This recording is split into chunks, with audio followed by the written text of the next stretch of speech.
باپ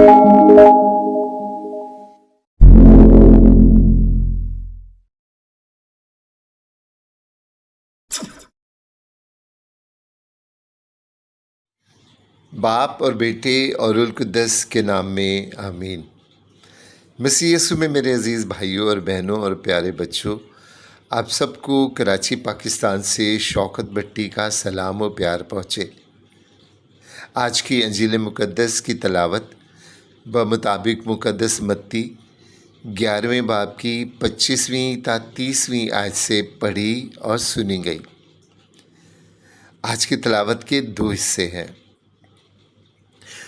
پہلا حصہ دعا ہے، خدا یسوع المسیح کی دعا، وہ دعا جو اس نے ان 72 شاگردوں کی واپسی پر کی جنہیں اس نے خدا کی بادشاہت پھیلانے کے لیے دور و نزدیک کے گاؤں، محلہ اور شہروں میں بھیجا، اور ان 72 شاگردوں نے واپس آ کر اپنی کامیابی کی نوید سنائی اور بتایا کہ بدروحیں بھی ان کے تابع رہیں۔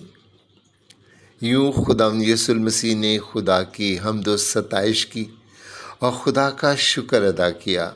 خدا یسوع مسیح نے آسمانی باپ کا شکر ادا کیا اور اس نے خدا کی بادشاہت کے بھید، کلام مقدس کی حکمت اور دانائی اور داناؤں اور عقل مندوں سے چھپانے پر خدا کا شکر ادا کیا۔ داناؤں یعنی عقل مندوں سے مراد فقیہ اور فریسی، اور وہ مکاتب فکر مراد ہے جو اپنے تکبر میں اپنے آپ کو عقل مند اور توریت اور صحائف انبیاء کے ماہر سمجھتے تھے۔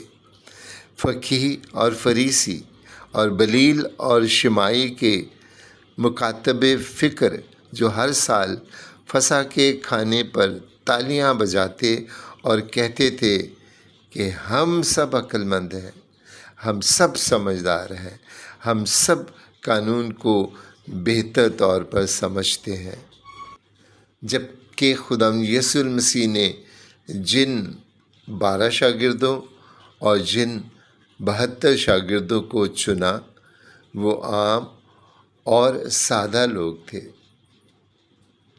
تو بھی خدا نے انہیں عقل مندی اور دانائی، فہم و فراست اور خدا کے کلام کے بھیدوں کو جاننے کا فہم دیا، عقل دی، دانائی دی۔ انہیں معجزات، شفا اور بدروحوں پر اختیار بخشا۔ اسی رحم اور فروتنی اور عطا کے باعث خدا یسوع نے خدا باپ کا شکر ادا کیا۔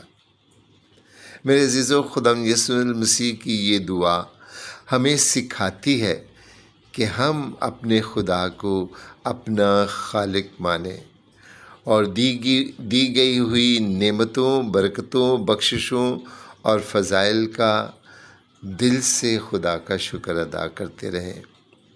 خدا شکر گزاری کی دعا کبھی رد نہیں کرتا۔ خدا یسوع مسیح نے اپنے نمونے سے ہمیں خدا کا شکر گزار بننا اور دعا کرنا سکھایا، اور چاہیے کہ ہم بھی خدا یسوع مسیح کی مانند ہر بات میں، ہر کام میں، دکھ میں، تنگی میں، تکلیف میں، مصیبت میں، خوشی میں، اداسی میں، غمی میں، ناکامی میں یا کامیابی میں، ہر بات میں خدا سے دعا کرتے رہیں اور اس کے شکر گزار بیٹے اور بیٹیاں بنیں۔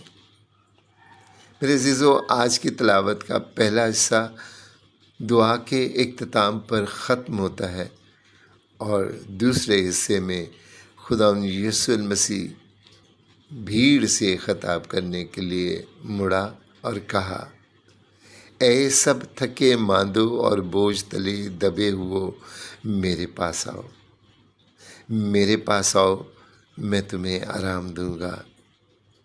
میرا جوا اٹھا لو اور مجھ سے سیکھو، کیونکہ میں حلیم اور دل کا فروتن ہوں،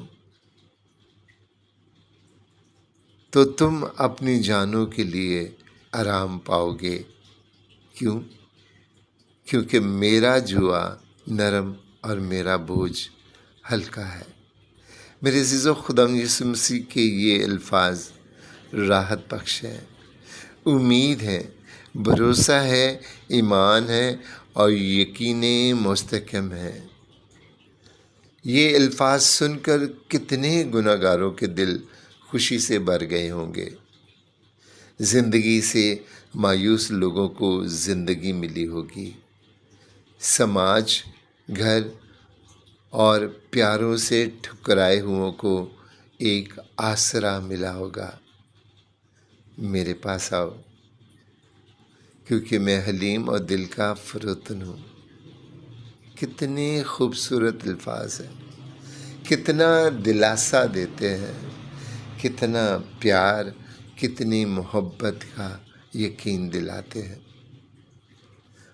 یہ بتاتے ہیں کہ میں چاہے کتنا بھی گناہ گار کیوں نہ ہوں، میرے گناہوں کا شمار پہاڑوں سے بھی بلند کیوں نہ ہو، خدا یسوع مسیح کے پاس آؤں گا تو وہ مجھے معاف کر دے گا، وہ رحم اور فضل کرے گا،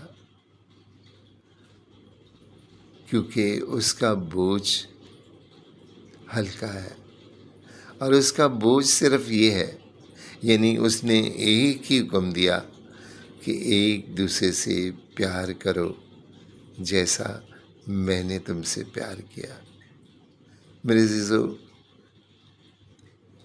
وہ انصاف نہیں، رحم کرتا ہے، سزا نہیں دیتا، معاف کرتا ہے۔ اس لیے میرے عزیزو، خدا یسوع مسیح کے پاس آؤ، وہ رحیم اور مہربان بادشاہ ہے، اسی کے پاس آؤ۔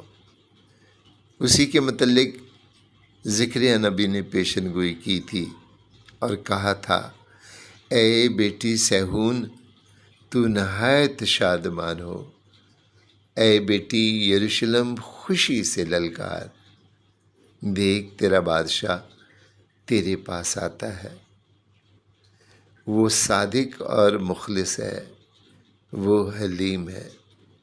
میرے عزیزو، آرام، سکون، اطمینان حاصل کرنے کے لیے رعایا کو بادشاہ کے پاس جانا پڑتا ہے، لیکن یہ وہ بادشاہ ہے جو ہمارے پاس آتا ہے۔ یہ اس کی حلیمی ہے، اس کی محبت ہے۔ اس لیے میرے عزیزو، ہمیں چاہیے کہ ہم اس کی اس بلاہٹ کا ہاں میں جواب دیں۔ وہ آج ہمیں اپنے پاس بلاتا ہے تاکہ ہمیں آرام دے، اسی کے پاس آئیں اور آرام پائیں۔ خدا ہم سب کو برکت دے، آمین۔